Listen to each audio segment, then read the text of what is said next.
Deus, irmão. Vamos abrir a nossa Bíblia para quem tem. Em João, capítulo de número 2. Eu vou ler parte do versículo de número 5. Mas vou citar os textos, aquilo que aconteceu nesse capítulo de João, capítulo 2, que foi relatado por João. E nós estamos numa campanha do milagre. Nesta campanha são 7 dias de milagre. 7 dias, 7 quarta-feiras para o meu milagre.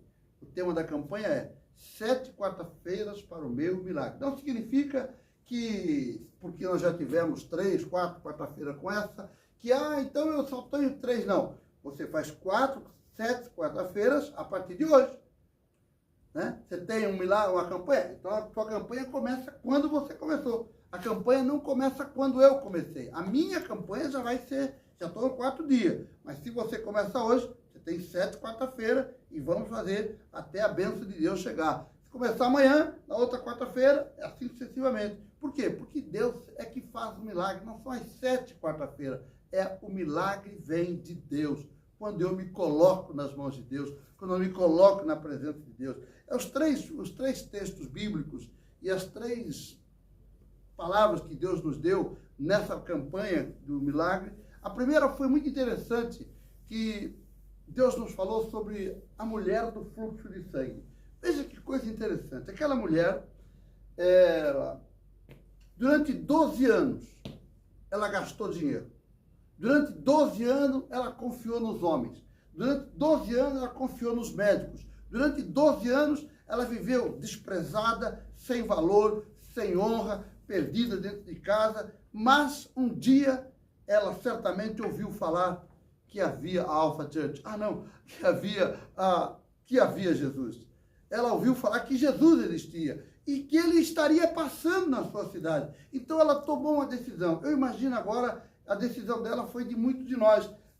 Se eu tenho lutado durante 12 anos, 10 anos, 1 mês, 2 meses, 2 dias, 3 anos, não importa o tempo. Se eu tenho lutado e não consigo a minha vitória, eu vou em busca de Jesus, porque eu tenho certeza que ele tem a minha vitória. E ela sai da sua casa e vai ao encontro da multidão. O que acontece no meio da multidão? As pessoas apertavam, falavam com Jesus. É como acontece hoje. Nesse exato momento, existem milhões de pessoas orando, falando com Deus. Ele responde a todos? Claro que não. Mas ele responde àquele que o toca de verdade. Isso aconteceu com ela. Ela, no meio da multidão, foi e tocou, e ela disse assim: se eu somente tocar em Jesus, eu serei curada. Ora, ela tinha uma decisão, tomou uma posição: eu serei curada. Então, o que ela faz? Ela vai no meio da multidão. E quando todos estavam apertando Jesus, pressionando Jesus, ela chegou, tocou em Jesus, Jesus para e faz uma pergunta: quem me tocou? Se nós formos olhar a lei, irmãos, esta mulher deveria ser apedrejada, ela não deveria estar no meio da sociedade, ela não deveria estar no meio do povo, porque ela era imunda, ela não podia conviver no meio das pessoas. Mas alguém me tocou. Ela parou, a multidão parou, Pedro pergunta para Jesus: como, Jesus? Quem te tocou? A multidão te oprime, você vai perguntar quem te tocou? É como agora talvez você esteja pensando: será que Deus vai ouvir a minha oração? Deus está olhando, não é para a tua oração, é para o meu, para o teu, para o nosso coração. Amém. Essa é a grande diferença. Não é a multidão que fala, não é muitas palavras de oração, não. É o meu coração que vai determinar. E esta mulher tomou uma decisão, né? Quando Jesus fala: alguém me tocou, porque de mim saiu virtude. Diz o texto bíblico que todos se afastaram e ela ficou sozinha no meio do circo. E agora? Jesus olhou para ela, ela tomou uma coragem. Será que eu serei desprezada? Será que eu serei humilhada? Será que eu serei agredida? Não. Ela simplesmente parou, olhou para ele e disse: eu te toquei. Ah, irmão, que coisa mais gostosa. Quando ela fala para Jesus que ele tocou, talvez Pedro, talvez algum fariseu que estava ali no meio: esta mulher imunda! Jesus olhou para ela e disse: a tua fé te salvou. Não curou, salvou, perdoou. Eu quero dizer para você, irmão, que enquanto você está preocupado com aquilo que está te afligindo, Deus quer ganhar a minha alma, quer ganhar a tua alma, quer ganhar o teu coração. Enquanto nós estamos preocupados em pagar as contas, enquanto nós estamos preocupados com a enfermidade, enquanto nós estamos preocupados com as opressões do dia a dia, Deus está preocupado com o meu coração. Eu quero te abençoar, eu quero operar na tua vida, eu quero libertar você, eu quero dar vitória a você. E foi exatamente o que aconteceu com aquela mulher. Ela estava aflita e foi liberta. Amém? A segunda palavra foi muito interessante também, foi a viúva. A coisa mais interessante que me fala sobre a viúva, daquela mulher que foi falar com Eliseu, ela era mulher de um profeta. Olha que coisa interessante. Ela era mulher de um profeta, ela era mulher de um que servia a Deus, mas o homem, o seu marido, estava todo endividado. Parece uma pessoa que eu conheço. Estava todo endividado. Ela chega, ele morre, e agora? O que eu vou fazer? O cobrador foi buscar a dívida, agora eu quero receber. E ela fala, o que eu faço? Meu Deus do céu, o que eu vou fazer? Ah, não, vou procurar o profeta. O que ela fez é exatamente o que eu faço, que muitos fazem. Alguns reclamam com Deus, outros criticam a sociedade, outros falam mal do governo, mas aquela viúva, ela serviu anos, o seu marido serviu anos à igreja, serviu anos ao profeta. Então ela vai ao profeta e diz, olha, o meu marido, teu servo, morreu, mas deixou um monte de dívida para mim pagar. E ele diz, o que você tem em casa? Talvez alguém possa perguntar. Eu tenho dito, eu até disse na quarta-feira passada, quando eu disse essa palavra, ela foi lá dizer, você me ajudar a pagar a conta? Quantas pessoas acham que nós, pastores, temos que ajudar o fulano a pagar a conta dele? Ele que fez a dívida, não perguntou para mim para fazer a dívida, agora é para pagar a dívida, eu que tenho que pagar. Não. Ou eu que tenho que pagar os seus problemas? Não. O profeta simplesmente olhou para a cara dela e perguntou, o que é que você tem em casa? Ela veio já, tinha 2 filhos, uma situação caótica. O que ela tinha em casa? Nada. Ela simplesmente diz, eu não tenho nada, eu só tenho um pouco de azeite na botija. O que Deus está falando para mim e para você, através dessa palavra, Deus não quer a multidão, Deus só quer o seu coração. Quero que você declare o que você tem. O que eu tenho? Eu tenho a minha alegria, eu tenho a minha esperança, não importa o que você tem. Se ela tivesse dito, eu não tenho nada, eu só tenho meus filhos, então teus filhos serão abençoados e você vai prosperar. Mas ela disse, eu tenho só um pouco de azeite. E ele disse, então faz o seguinte, junta um monte de azeite, de botija de azeite e vai na sua casa, tranca a sua porta e enche. Ela encheu as botijas. Depois que estavam todas cheias, ela perguntou, meu filho, não tem mais botija? O filho respondeu, acabou. Aqui está um dos grandes problemas. As pessoas acham que a bênção de Deus acabou. A bênção de Deus nunca acaba. Eu é que fecho a porta. Foi o menino, filho dela, que disse, não tem mais botija, não tem mais botija. E se ele tivesse falado, não, peraí, eu vou ter que dar um jeito. Porque enquanto estiver jorrando, eu vou ter uma fábrica de azeite, porque o azeite está jorrando. Ele seria um grande exportador de azeite. Mas ele disse, não, preguiçoso, não, acabou a botija. Quantas pessoas estão de braços cruzados esperando que a bênção de Deus aconteça? Quando será que vai acontecer? Vai acontecer agora, desde que você abra o teu coração. E ele fez isso. Aí ela pegou, foi lá o profeta, ela não reclamou, não saiu vendendo, foi lá no profeta. Olha, está lá o azeite, o que eu faço com ele agora?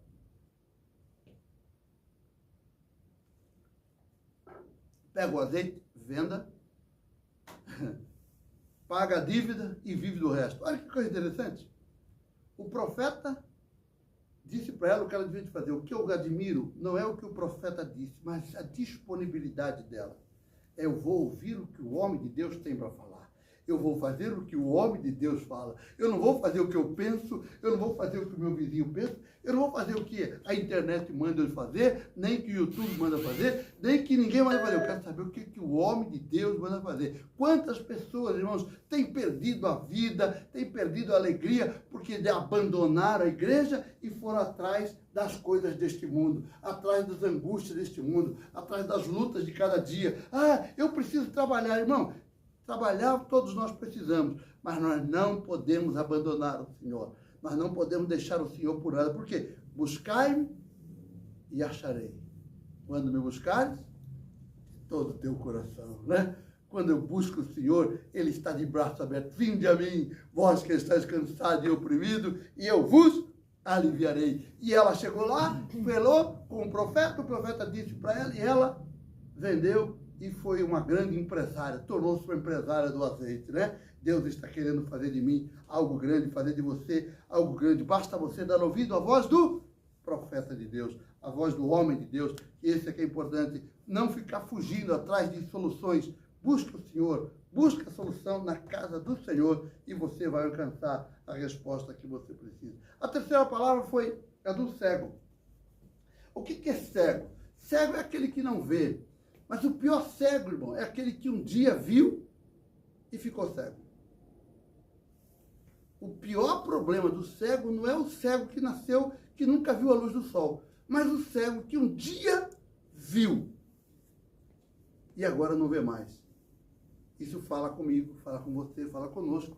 Um dia eu servi a Deus, um dia eu adorei ao Senhor, um dia eu amei a Deus, um dia eu participei, um dia eu era cego, eu enxergava, eu vivia em comunhão com o Senhor, eu estava servindo, mas de repente fiquei cego. E quando você fica cego, anda pela mão dos outros. E o que os outros fizeram? Pegaram ele e colocaram na beira do caminho. A beira do caminho é onde ajunta a poeira, a beira do caminho é onde ajunta lixo, a beira do caminho é onde ajunta tudo aquilo que não tem valor, fica na beira do caminho, porque a estrada passa limpo. Na beira do caminho, naquele tempo principalmente, era pior. Eram as fezes dos cavalos que caíam, em vez de ficar no meio, elas saíam para lá e a pessoa ficava lá mendigando, e ele ficava mendigando, esperando que alguém passasse e desse alguma coisa para ele. Mas acontece que enquanto ele enxergava, ele servia a Deus. Esse foi o grande problema dele. Ele servia a Deus, ele ouviu falar das Escrituras, ele conhecia a profecia de Isaías. A profecia de Isaías dizia que o filho que haveria de nascer do filho da descendência de Davi e de Jessé, haveria de nascer que seria aquele que tomaria sobre ele as nossas enfermidades, pegaria os nossos pecados, curaria as nossas enfermidades, ele que faria o milagre. Isaías capítulo 63, eu falei agora, 53 também. Quando ele vê o barulho, que barulho é esse? Que barulho é esse? Porque o cego só consegue ver o movimento, não consegue enxergar nada. Não ande atrás de movimento, irmão, ande atrás do Senhor. Não olhe para o movimento, olhe para o Senhor. O Senhor é que é a resposta que eu preciso, é a resposta que você precisa. Aí ele diz, o que está acontecendo? Olha, está passando aí Jesus de Nazaré. O quê? Ele falou, agora chegou a minha solução. Ele não perguntou de Jesus de Nazaré, ele não chamou pela filha de Maria, ele não chamou pelo carpinteiro, ele simplesmente chamou pela promessa. Senhor, filho de Davi, tem misericórdia de mim. Deus está falando com você. Pare de andar atrás de um lado para o outro. Olhe para Jesus, busque Jesus, autor e consumador da fé. Ele tem a resposta que você, que eu, que nós precisamos. E quando Jesus fala com ele, Jesus parou, as pessoas diziam para ele, não adianta nada, esse negócio de religião é besteira, esse negócio de Jesus é bobagem, para com isso, deixa o mestre passar em paz. É o que as pessoas de hoje dizem, é o que as pessoas de hoje falam. Você parece fanático, só fica em igreja, para com isso é bobagem. Ele disse, não, bobagem é o que você diz. Senhor, filho de Davi, tem misericórdia de mim. Ele não parou de clamar. E eu quero dizer para você, não pare de orar, não pare de buscar ao Senhor, não pare de adorar ao Senhor, não pare de cantar, não pare de adorar a Deus, porque Deus tem a solução, tem a resposta para você, tem a solução que você precisa. Ele é a minha solução. Foi isso que aconteceu. Ele parou e disse, chama o cego. O cego foi chamado, caminhou em direção dele. Quando aquele que mandou ele calar, falou, o mestre te chama. Ele começa a correr atrás do mestre, levantou, a primeira coisa que ele fez foi deixar a capa de lado. A coisa mais interessante, a capa é o que você carrega do passado, a capa é o que você carrega da sua tradição, da sua cultura, das suas dores, das suas angústias. Ele largou tudo para trás e foi à direção ao Senhor. E o que é engraçado, que Jesus olhou para ele e viu que ele era cego. Viu que ele era mendigo. Jesus tinha solução para ele, mas perguntou para ele, o que é que você tem? O que é que você quer que eu te faça? O cego olhou, quero ver de novo.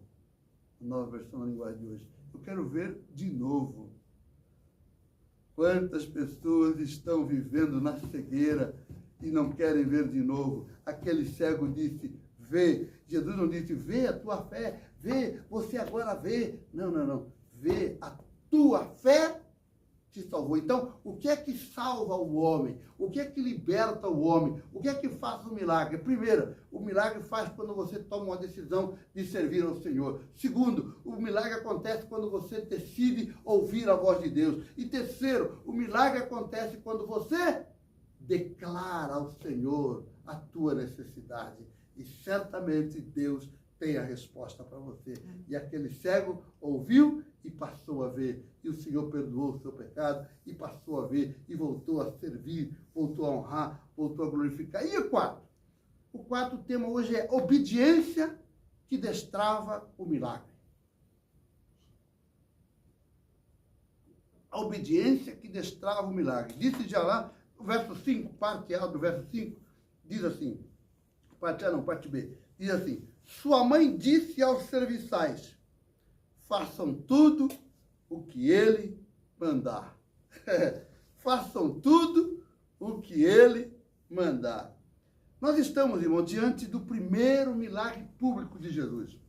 Nós estamos diante de algo que aconteceu não no templo. Não aconteceu no templo, não aconteceu na igreja, mas aconteceu numa festa de casamento. Num lugar comum. Eu quero dizer para você que Deus, Ele opera em todos os lugares. Ele só precisa de pessoas disponíveis a ouvir, a submeter. Primeiro, a fazer o que fez a mulher do fluxo de sangue. Segundo, a fazer o que a mulher, a viúva do profeta. E a terceira, a fazer o que o cego desejou fazer. A quarta é isso. Você precisa buscar o Senhor. Portanto, a festa estava prestes a tornar-se uma vergonha. Talvez você esteja dizendo, a tua vida está prestes a viver um caos. Talvez essa palavra certamente veio para mim. É totalmente para mim. Está prestes a ver o fracasso. Prestes a ver as dificuldades, prestes a ver a humilhação, prestes a ver a vergonha, passar a vergonha, prestes a passar por dificuldades que você não consegue limitar. Mas Deus sempre tem algo para acontecer. O que estava acontecendo? O vinho havia acabado. Né? No texto bíblico, no versículo 3, diz claramente, o vinho acabou. O que o vinho acabou? O vinho é alegria. Vinho é a motivação da festa. Vinho é a honra do dono da casa. Né? Vinho era aquilo que representava autoridade, aquilo que representava paz, aquilo que representava alegria, aquilo que representava fortuna, aquilo que representava a posição do noivo, a condição do noivo. Estavam todos lá. E se o vinho acaba, viria vergonha. Então, aquela mulher, ele chegou, o vinho não tinha mais. E agora? O que eu vou fazer? Eu não sei, aqui o texto bíblico não relata se o dono da festa foi falar com a mãe de Jesus. Conhece disso? Será que ela foi? Não sei, eu acho que nunca foi. Eu não tenho esse conhecimento. Talvez a mulher, a mãe de Jesus, Maria, devia ser uma boa dona de casa, olhou, observou que tinha pouca gente bebendo vinho. Os garçons estão reduzindo o vinho. Os garçons estão... Alguma coisa está acontecendo. Talvez você esteja olhando exatamente para as circunstâncias de hoje. Cadê as pessoas? É isso que está acontecendo hoje. As pessoas estão andando atrás dos seus próprios interesses, dos seus próprios objetivos, e estão esquecendo de buscar o Senhor. Esta mulher olhou para ele e disse, espera aí, tem algo para acontecer aqui. Foi lá no mestre de sala, falou para o filho dela, olha, o vinho está acabando. O vinho acabou.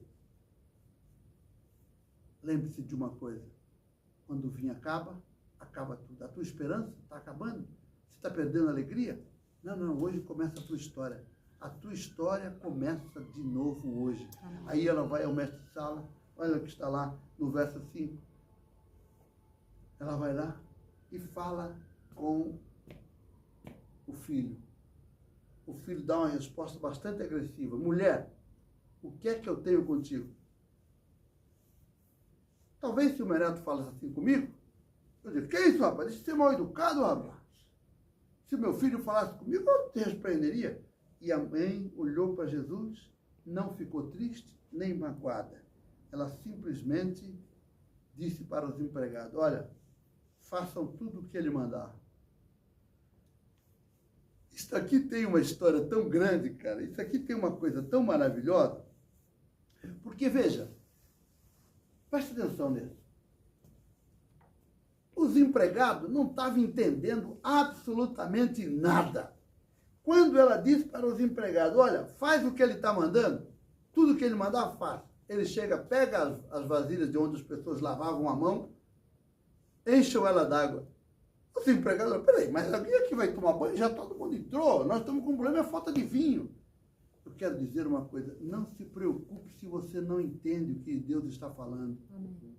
Não se preocupe. Ah, eu não consigo entender. Mas não é para você entender, é para você crer. Não é para você entender, é para você obedecer. Amém. Ai, eu preciso entender esse negócio. Entender não vai resolver nada. O que vai resolver é você abrir o teu coração. O que vai acontecer é você olhar para Deus, irmão, e dizer assim, Senhor, o que é que tu queres que eu te faça, como disse o cego? Senhor, se eu tocar nele, eu serei curada. Oh, Senhor, o que eu faço? Eu quero dar ouvido à voz de Deus. Eu quero tocar o Senhor. Eu simplesmente quero ver o milagre acontecer. E o milagre vai acontecer. Quando? Quando você obedecer. O milagre vai acontecer quando nós demos crédito à palavra de Deus. Olha no verso 7, que coisa séria. Eles encheram até a porta. Os empregados encheram até a porta. Encheram lá a talha. E qual foi a conclusão? Encheram d'água.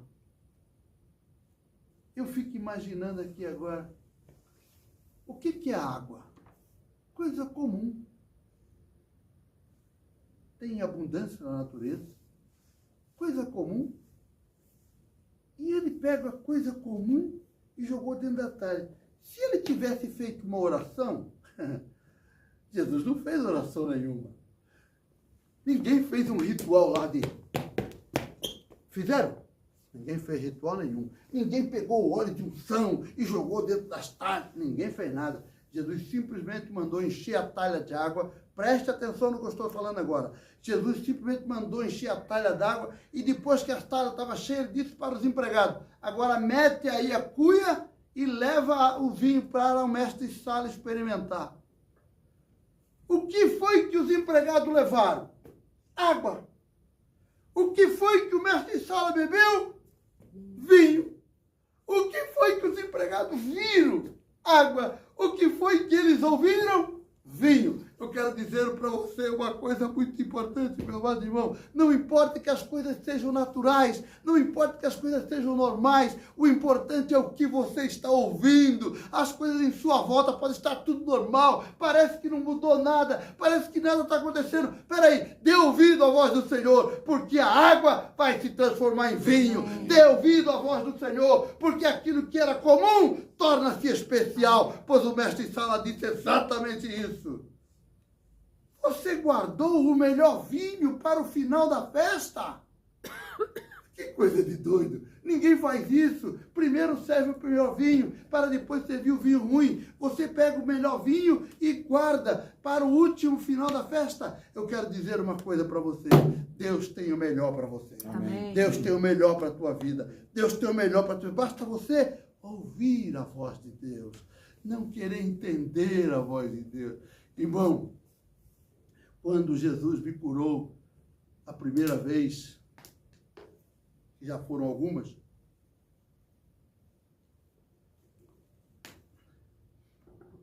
eu não perguntei como é que o milagre aconteceu. Até hoje eu não sei. Mas eu sei que aconteceu. Meu filho tinha 18 meses, quando ele foi me entregue sem vida. Meu filho hoje está com 42 anos. 43. 43 anos. O que era morto hoje está vivo. Né? Trabalhando, servindo. Irmão, que coisa maravilhosa. Eu não perguntei para Deus, como é que aconteceu? Nada. Simplesmente eu fiz o que a mulher do fluxo de sangue fez. E não foi eu que fiz, foi a minha esposa, Margarete, e pegou o moleque e correu para dentro da igreja. Né? Ela fez. O segundo, eu nem fiz nada, simplesmente eu fiz aquilo que a mulher, a viúva do azeite fez. Perguntei para o pastor, o que é que eu faço? A situação é essa. O pastor simplesmente disse para mim, quando me entregou meu filho, exatamente isso. Parece que eu estou lembrando agora. O pastor disse, Nando, confia somente. Oh, me canterabaio. Foi a única coisa que ele me falou. Nando, confia, Deus vai. Eu peguei o meu filho e sentei no banco. 18 minutos. Sentado com ele sem vida no meu colo. Depois de 18 minutos, a mãozinha dele caiu, a temperatura aqueceu, o corpinho dele ficou melhor, e eu dei na mão da mãe dele e levei meu filho vivo para casa, para a glória de Deus Pai. Eu não entendo o milagre que aconteceu, eu sei que aconteceu. Eu não entendo o milagre que aconteceu. Quando eu estava aqui no hospital do King's College, chegou uma irmã lá, pastor, eu fui diagnosticada com leucemia. Falei, qual é o problema? Não tem problema nenhum, venha cá. Eu botei ali, orei por ela lá dentro do hospital. Eu internado com malária já quase há 30 dias, ninguém nem sabia que eu tinha. Eu estava pronto para morrer, eles achavam que eu ia morrer. Eu estava lá internado, que ninguém sabia qual era o meu problema. Daqui a pouco, orei pela moça, ela foi embora. Passou 30 dias, voltou o exame de novo, ela estava completamente curada. Hoje é mãe de filho, cuida, vive aí, é professora aí no estado, né? É importante, inclusive, até uma diretora de escola já. Eu quero mostrar com isso, não quero saber qual é o resultado. Por quê? Como é que faz? Eu quero saber o seguinte, estou aqui. Amém. Estou aqui. Eu vim ouvir, eu vim receber, eu vim te adorar. É por isso que eu quero dizer para você, meu irmão, minha irmã, não olhe para as dificuldades. Por isso que o meu primeiro louvor de hoje foi exatamente este. Meu Jesus, maravilhoso. Não importa as circunstâncias, não importa os problemas, o importante, Jesus maravilhoso. Aleluia. Amém. Amém? Por isso eu quero encerrar e dizer claramente, meu amado irmão, Jesus poderia ter feito o vinho aparecer do nada. Podia? Podia. Mas ele mandou botar água. Às vezes as pessoas querem que o milagre aconteça. Não, existem vezes que o milagre acontece de repente. Quando eu fui curado do câncer, a questão de caramba, já faz 9 anos. 9 anos que eu fui curado do câncer, Jesus me curou, eu estava... O que ele fez? Não fez nada. Simplesmente os exames deram que eu não tinha mais nada. Mas o neto teve que passar por cirurgia. Né? As coisas são assim, cada caso é um caso. Agora, uma coisa aconteceu. Não importa o que acontece. Deus sempre tem um milagre para operar. Né? Quer um milagre? Obedeça a palavra de Deus. Amém. Eu preciso de um milagre, Senhor. Obedeça a palavra de Deus. Mas o que eu tenho que fazer? Primeiro, vir à casa do Senhor. Foi exatamente o que a mulher do fluxo de sangue fez. Segundo, ouça a voz de ensino da palavra de Deus na igreja. Ouça a voz do pastor. Dê crédito à palavra de Deus. Terceiro, confie no Senhor. Ele, a palavra profética, dita 600 anos antes, o cego que ouviu na igreja, que ouviu na sinagoga, ele sabia que ia acontecer o milagre. Aí ele fala, peraí, quem é esse? É filho de Davi. E ele aprendeu e ele ouviu quando surgiu o momento, ele disse, Senhor, tem misericórdia de mim. Amém. E o terceiro e o quarto e último, é exatamente isso. Quando você ouve a palavra de Deus, o segredo do milagre não foi o pedido, não foi a água, não foi o casamento, não. O segredo do milagre da transformação do vinho foi obedecer. Enche de água e leva ao mestiçado. Obedeça ao Senhor. Ouça a Deus. Ouça a voz de Deus. E Deus vai te dar uma vida de vitória.